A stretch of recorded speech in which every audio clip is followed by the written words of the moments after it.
तो आज हम क्लास 10 के सिविक्स के चैप्टर नंबर फर्स्ट सत्ता की साझेदारी के टॉपिक नंबर 2 यानी कि श्रीलंका में बहुसंख्यकवाद इसे हम कवर करने वाले हैं। इससे पहले हमने टॉपिक 1 को कवर किया है, तो वो वीडियो ज़रूर देखना। ठीक है, तो हम शुरू करते हैं। आखिरकार श्रीलंका में बहुसंख्यकवाद क्या था? बहुसंख्यक, तो ये वर्ड क्या है? तो बहुसंख्यक का मतलब अगर हम इसे पढ़े तो इससे ही पता चल जाएगा कि देखो, बहु यानी कि अधिक मात्रा, ठीक है, अधिक, संख्यक यानी अधिक संख्या, ठीक है, बहु और संख्यकवाद यानी कि अधिक संख्या, ठीक है। अब यहाँ पर श्रीलंका में बहुसंख्यकवाद क्या था?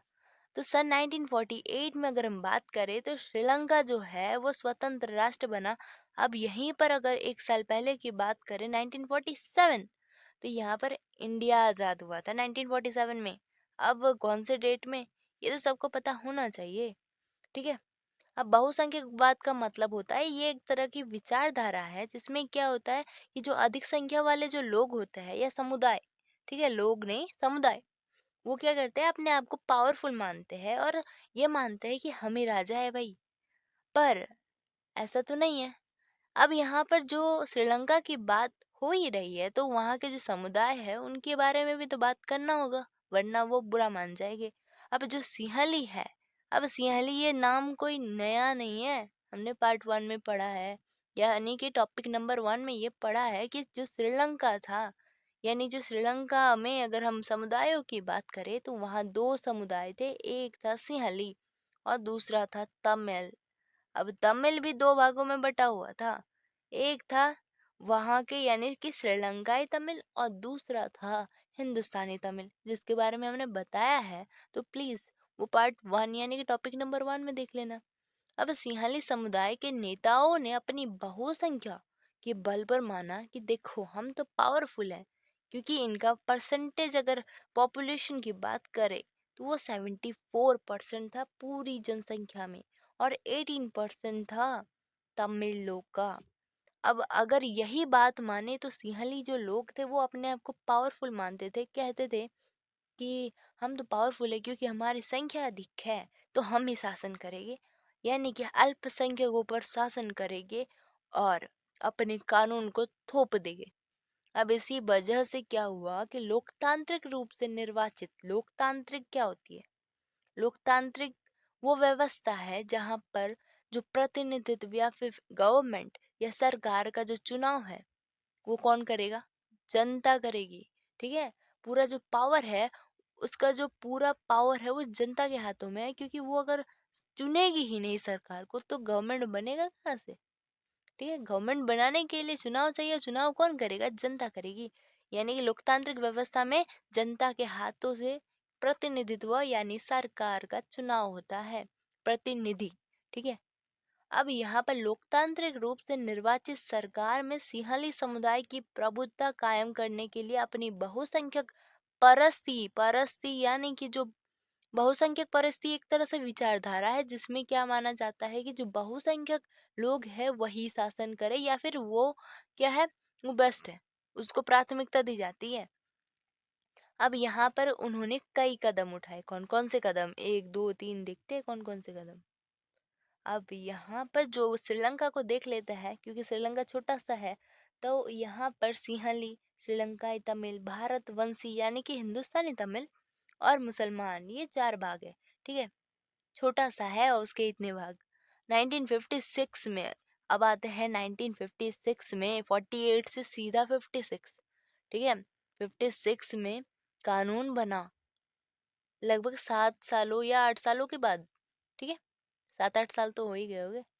उसके बाद क्या बना कि तमिल यानी कि जो अल्पसंख्यक जिसका परसेंटेज 18 था, उन्हें दरकिनार यानी अलग कर दिया जाएगा, जिसे क्या कहते हैं कि उनको कोई वैल्यू ही नहीं दिया जाएगा, क्योंकि उनकी संख्या कम थी। और सिंहली जो समुदाय थी जिनकी संख्या अधिक थी, बहुसंख्यक थी, उनको एकमात्र राज्य भाषा घोषित किया जाएगा।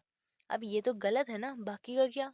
वो भी तो भारत के मतलब, वो भी तो श्रीलंका के ही लोग हैं, उन्हें भी तो वैल्यू देना चाहिए, पर उन्होंने ऐसा किया नहीं।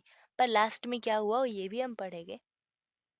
अब यहाँ पर जैसे कि यूनिवर्सिटीज यानी कि एजुकेशन सेक्टर या फिर गवर्नमेंट नौकरियों में सिंहली को प्राथमिकता देने की नीति बनी, यानी इन्हें सबसे पहले रखो, बाकी को भाड़ में जाने दो।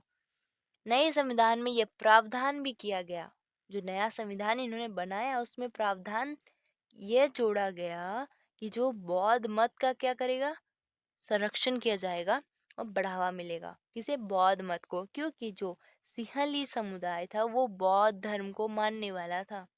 ठीक है, अब इसका जो प्रभाव है वो भी देख लेते हैं। अब तूफान आ ही गया है तो जो घटनाएं घटी उनके बारे में भी जान लेते हैं।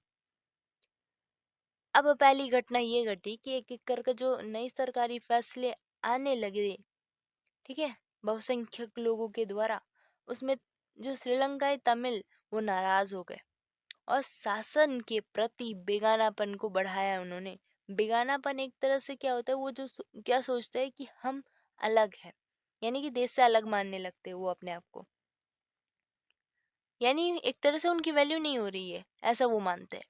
उन्हें यह लगने लगा कि बौद्ध धर्मावलंबी सिंहली के नेतृत्व वाली सरकारी राजनीतिक पार्टियां उनकी भाषा और संस्कृति को कोई वैल्यू नहीं दे रही है, यानी कि उनके प्रति असंवेदनशील है। कोई भी वैल्यू नहीं मिल रहा है उन्हें, ठीक है, ना कल्चर में और ना ही उनकी भाषा में। ठीक, अब यहाँ पर उन्हें यह लगा कि संविधान और सरकार की जो नीतियां है उन्हें समान राजनीतिक अधिकार से वंचित कर रही है और उनके साथ क्या हो रहा है, भेदभाव हो रहा है। परिणाम यह देखने को मिला, जो तमिल और सिंहली जो थे दो वर्ग, दोनों के जो संबंध है वो बिगड़ते चले गए। ठीक है, हिंसा हुई, ठीक है, बहसें हुई। अब जानेंगे क्या क्या हुआ। बहुसंख्यकवाद, अब इसे हम जान लेते हैं क्योंकि ये तो जरूरी है, टॉपिक का नाम भी यही है। श्रीलंका में बहुसंख्यकवाद, यह मान्यता है कि अगर कोई समुदाय जिनकी संख्या अधिक है, सिंहली को ही लेते हैं, ठीक है, उनकी संख्या अधिक थी तो वो अपने आप को शासक मानने लगे। तो वही है, यह मान्यता है कि अगर कोई समुदाय, जो समुदाय है वो बहुसंख्यक है, संख्या अधिक है, तो वो अपने मनचाहे तरीके से उस देश पर शासन कर सकती है, यानी पूरा पावर उनके हाथ में होता है। पर ऐसा तो होना जरूरी नहीं, पर उससे बहुत सारे नुकसान भी है कि देश कई टुकड़ों में बंट भी सकता है। अब श्रीलंका पहले से छोटा सा देश है, अब इसको भी कई भाग हो गए तो सोचो। श्रीलंका के तमिलों ने अपनी राजनीतिक पार्टी बनाई और तमिल को राजभाषा बनाने और रोजगार के अवसर, यानी समान अधिकार, समान अधिकार के लिए मांग की, परंतु यहाँ पर भी उन्हें निराश होना पड़ा, यानी उनकी मांगों को नकारा गया। 1980 के दशक, 19, अब देखो सीधा 1980 में आ गए।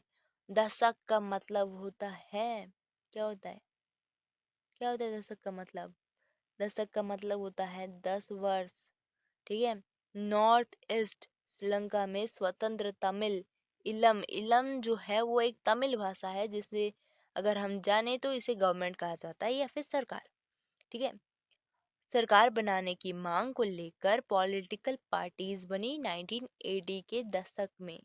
श्रीलंका में दो समुदाय के बीच पारस्परिक अविश्वास ने बड़े टकराव का रूप लिया और यह टकराव गृह युद्ध कहलाया। ठीक है, गृह युद्ध में परिणत हुआ, परिणत यानी बदल गया। ठीक है, परिणत का मतलब होता है बदल जाना। ठीक है, अब गृह युद्ध क्या होता है? गृह युद्ध मान लेते हैं कि ये श्रीलंका है, श्रीलंका में दो दल है। ठीक है, वहाँ की जो सरकार है उनमें दो दल है, एक दल ये, एक दल ये, उनके बीच क्या हो रहा है, टकराव हो रहा है, बहस हो रही है। तो ये जो बहस है वो क्या होता है, वहाँ का गृह युद्ध है। यानी कि इसमें हम साधारण शब्दों में जाने तो किसी देश में सरकार के समूहों के बीच जो हिंसक लड़ाई होती है, मारपीट, दंगा फसाद, उसे हम गृह युद्ध कहते हैं। ठीक है, अब इसका परिणाम क्या देखने को मिला? अब अगर लड़ाई होगी तो लोग तो मारे जाएंगे, ठीक है, उन्हें तो नुकसान होगा, अशांति फैलेगी।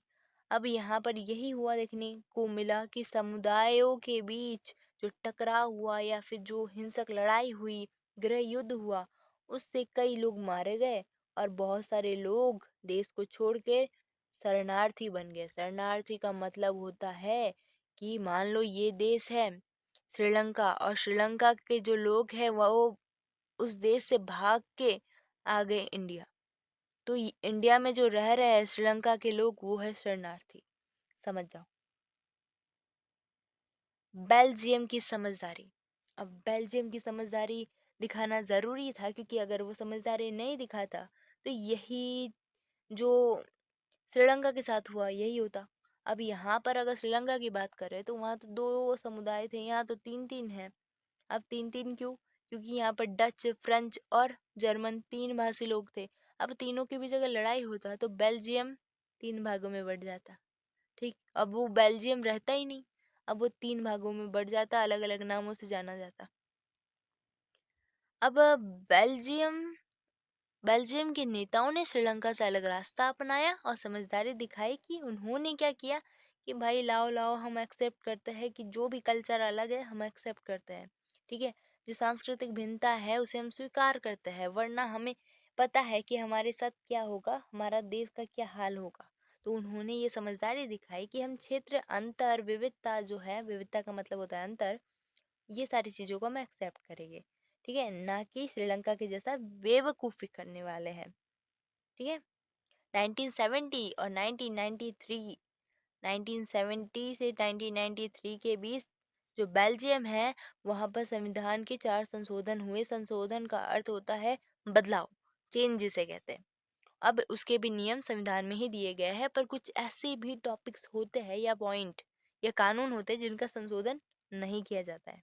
ठीक है, अब देश में रहने वाले लोगों के जो लोग हैं वो क्या करें, वो अपने आप को बाहर वाला ना माने। संशोधन इसीलिए किया गया था कि वहाँ रहने वाले लोग या नागरिक जिसे कहा जाता है, देश में रहने वाले लोगों को नागरिक कहा जाता है, तो ये वाले जो लोग हैं जिसे नागरिक कहते हैं वो अपने आप को अलग ना माने और मिलजुल कर रह सके और देश सही तरीके से चले। ठीक है, वरना देश तो गयो। अब यहाँ पर बेल्जियम का मॉडल देखते हैं। मॉडल मतलब उनका तरीका, इनका मॉडल का मतलब इनका तरीका, देश को कैसे चलाए। ठीक है, उन्होंने किस तरह ये जो समस्या है उनका समाधान किया। अब ये है बेल्जियम। बेल्जियम को अगर हम अच्छा से देख ले तो ये है बेल्जियम। ठीक है, बेल्जियम है। अब बेल्जियम में देखो, जो ऑरेंज वाला हिस्सा है वो है उनका कैपिटल, जिसे ब्रुसेल्स कहा जाता है। इसे हम बी से इंडिकेट करते हैं क्योंकि बेल्जियम तो ये पूरा है ही है। ठीक है, रेड वाला जो क्षेत्र है वो वेलोनिया है और फ्लेमिश क्षेत्र है येलो वाला, और ये जो लाइनिंग वाला क्षेत्र है वो जर्मन भाषी लोगों का है। ठीक है, ये है पूरा बेल्जियम। अगर क्या होता, अगर श्रीलंका के जैसा हाल होता तो ये अलग देश हो जाता, ये अलग देश हो जाता, ये अलग देश हो जाता और ये अलग हो जाता, देखो कितने भागों में बढ़ जाता। पर ऐसा हुआ नहीं। अब इनका जो मॉडल है, इनका जो तरीका है उसे हम जानते हैं।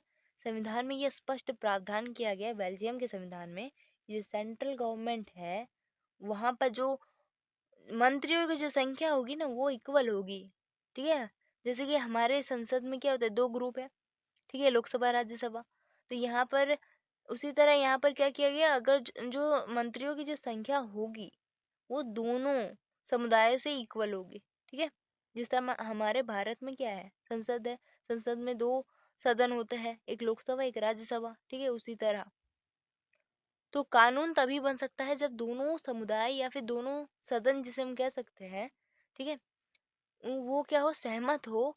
एक तरफा फैसला नहीं लिया जा सकता। अब सेंट्रल गवर्नमेंट की अनेक शक्ति देश के दो क्षेत्र सरकार को सौंप दी जाएगी। ठीक है, दो क्षेत्र सरकार, यहाँ पर बेल्जियम की बात की जा रही है। ठीक है, इंडिया की नहीं, यहाँ बेल्जियम की बात की जा रही है, यानी क्षेत्रीय सरकार जो क्या था वहां पर। ठीक है, जो बना अलग अलग जो दो ग्रुप बने उसमें उसको सौंप दी जाएगी, जिसमें स्टेट गवर्नमेंट सेंट्रल के अधीन नहीं होगा, यानी उनके पास अपना एक पावर होगा, पावर अधिकार होगा जिससे वो वहां पर शासन करेंगे। ठीक है, अब यहाँ पर ब्रुसेल्स, अब हम आते हैं ब्रुसेल्स। ब्रुसेल्स में अपनी एक सरकार है। ठीक है, ब्रुसेल्स कौन है, एक कैपिटल है किसका, बेल्जियम का। ब्रुसेल्स कैपिटल ऑफ बेल्जियम है। ठीक है, ब्रुसेल्स में अपनी एक सरकार है, इसमें दोनों समुदाय के समान प्रतिनिधित्व है, समान मेंबर, जो क्या होता है इस प्रस्ताव को स्वीकार किया है यानी समान प्रतिनिधित्व के इस प्रस्ताव को स्वीकार किया है। और क्योंकि डच भाषी लोगों ने सेंट्रल गवर्नमेंट के बराबरी का प्रतिनिधित्व, यानी कि जो इक्वल, जो हमने पहले ही पढ़ा कि समान मंत्री होगी उनकी संख्या, तो ये जो एक्सेप्ट किया, इसी वजह से उन्होंने क्या किया, ये जो तरीका है उसे भी सहमति दे दी। सेंट्रल और स्टेट गवर्नमेंट, ठीक है, सेंट्रल और स्टेट गवर्नमेंट के अलावा यहाँ पर तीसरे स्तर की सरकार है जिसे सामुदायिक कहते हैं। अगर हम भारत की बात करें तो भारत में भी सेंट्रल गवर्नमेंट है। अब सेंट्रल गवर्नमेंट जो पूरे देश में शासन करती है, स्टेट गवर्नमेंट अलग अलग राज्यों के लिए है, और तीसरे स्तर की सरकार जिसे हम पंचायत या फिर नगर पालिका, नगर निगम कहते हैं, ठीक है। पर यहाँ पर सामुदायिक सरकार ये नहीं है। सामुदायिक सरकार जैसे कि डच भाषी लोग अलग समुदाय है, फ्रेंच अलग, जर्मन अलग, उनके अलग अलग, यानी कि अलग अलग समुदायों के अलग अलग क्या है, सरकारें हैं जिसे सामुदायिक सरकार कहते हैं। वो उनका चुनाव उसी समुदाय के लोग करते हैं, जैसे कि एक ही भाषा बोलने वाले लोगों के द्वारा होता है, ठीक है। सामुदायिक सरकार का चुनाव एक ही भाषा बोलने वाले लोगों द्वारा किया जाता है, चाहे वो देश के किसी कोने में किसी भी बिल में क्यों ना घुसे हो, वो उस कानून को मानते हैं। अधिकार क्या है उनका, अधिकार यानी कि कौन कौन से डिसीजन ले सकते हैं, वो डिसीजन ले सकते हैं संस्कृति यानी कल्चर, शिक्षा और भाषा जैसे क्षेत्रों के विवादों में। अगर इन क्षेत्रों में कोई विवाद होता है, कोई प्रॉब्लम होती है, तो ये फैसला सामुदायिक सरकार के हाथ में है। अब यहाँ पर नोट करने की बात यह है कि बेल्जियम का जो मॉडल है वो थोड़ा जटिल है, परंतु यह बेहद ही सफल रहा है। और यदि यह व्यवस्था नहीं होती तो क्या होता है, बेल्जियम बिखर जाता, कई भागों में बढ़ जाता। जब अनेक यूरोपीय इसीलिए बताया जा रहा है क्योंकि जो बेल्जियम जो देश है ना, वो यूरोपीय ही देश है। अब अनेक यूरोपीय देश ने मिलकर यूरोपीय संघ बनाया, जिसका जो मुख्यालय है वो कैपिटल ऑफ बेल्जियम ब्रुसेल्स में बनाया गया, ठीक है, मुख्यालय। अब इम्पोर्टेंट बात यह है कि बेल्जियम और श्रीलंका ये दोनों ही लोकतांत्रिक देश है, यानी कि यहाँ दोनों ही देशों में लोकतांत्रिक व्यवस्था चलती है, पर दोनों ने कुछ अलग अलग तरीका अपनाया जिसमें हमें अंतर देखने को मिला। सत्ता की साझेदारी को दोनों ने अलग अलग ढंग से निपटने की कोशिश की। सत्ता की साझेदारी का मतलब होता है पावर का क्या होता है, डिवाइड करना। ये मान लो सत्ता को पावर कहते हैं, ठीक है, पावर शक्ति जिसे कहा जाता है, उसे कई भागों में बांट देना, ना कि एक एक के हाथ में रहेगा, तो वो एक तरह का राजतंत्र हुआ, ठीक है, राजशाही व्यवस्था। परंतु लोकतांत्रिक व्यवस्था में क्या होता है, जो पावर है वो कई भागों में, कहीं किसी किसी देशों में 2 भाग होते हैं, किसी किसी देशों में 3, तो कई भागों में बांट दिया जाता है, ठीक है। तो बेल्जियम की बात करें तो बेल्जियम ने क्या समझदारी की थी कि उन्होंने क्या किया, एक्सेप्ट किया सारी विविधताओं को, क्योंकि उनका ये पता चल गया था कि अगर हमने बेवकूफ़ी की श्रीलंका के जैसा तो हम मिट जाएंगे, यानी कि अलग हो जाएंगे, बेल्जियम बचेगा ही नहीं, ठीक है। इस अनुभव के चलते दोनों पक्ष सत्ता की साझेदारी करने में सहमत हुए। अब श्रीलंका की बात करें तो ये तो बेवकूफ़ी कर ही रहा था, बेल्जियम का ठीक उल्टा रास्ता इन्होंने अपनाया कि हम क्यों अपनाएं, ठीक है, हम तो अपने आप को बेस्ट बनाएंगे। अब उन्होंने क्या किया, प्रभुत्व कायम किया खुद का। अब उसकी वजह से क्या हुआ, देश 2 भागों में बंटने के कगार में आ गया, यानी कि एकता ही संकट में पड़ गई, ठीक है, देश की एकता ही संकट में पड़ गई। अब बेल्जियम ने समझदारी की तो वो बच गया, पर श्रीलंका ने बेवकूफ़ी की, इसकी वजह से ये प्रॉब्लम उन्हें देखने को मिला था। अब यहाँ पर टॉपिक होता है ख़त्म। नेक्स्ट टॉपिक हम नेक्स्ट वीडियो में बनाएंगे, तो तब तक के लिए बाय।